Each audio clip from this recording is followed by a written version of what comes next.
The weight of proof. Eliza was 32, but her body felt closer to 60.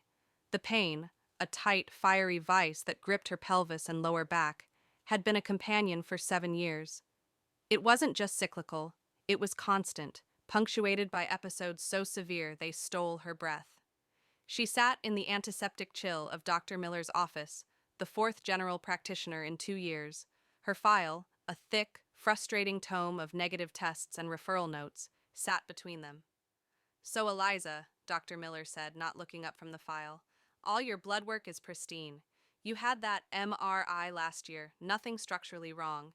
You mentioned debilitating cramps, right?" "It's not just cramps, doctor. It's an 8 on the pain scale, almost every day. It interferes with my job."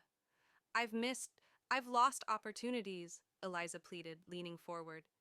"It feels like my insides are wrapped in barbed wire." Dr. Miller finally looked up, offering a professional, paternal smile. "Listen, it sounds like you're experiencing a lot of stress. Modern life, you know? Our bodies internalize anxiety. Have you considered meditation?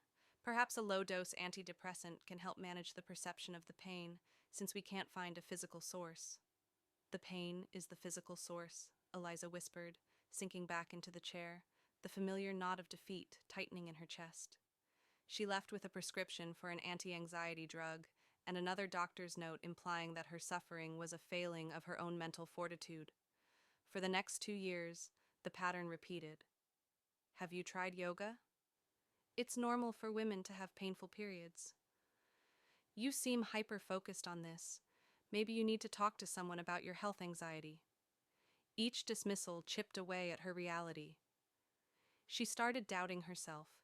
Was she making it up? Was she weak? She was fighting two enemies, the unseen disease and the powerful dismissive authority of the medical establishment. The files grew, a testament not to her condition, but to her perceived hysteria. Then came Dr. Chen, a younger specialist recommended by a chronic illness support group Eliza had joined online. Dr. Chen didn't look at the stack of old notes first. She looked at Eliza. She asked detailed questions, not just about the pain, but about the texture of the pain, its location shifts, and its impact on Eliza's life.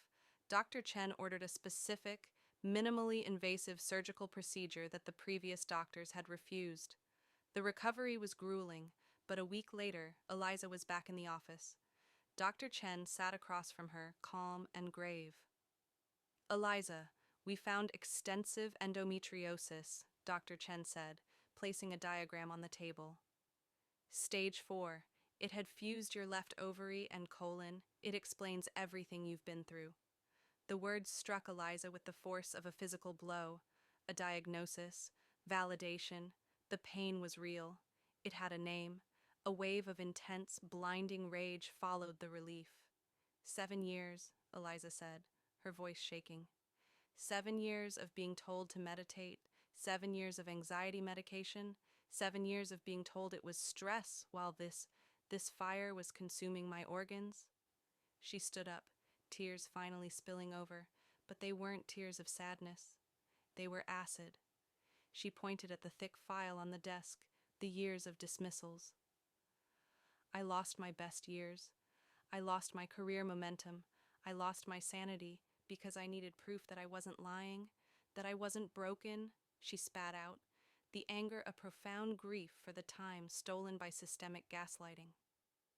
Dr. Chen waited, silent, letting the anger settle. "I hear you, Eliza.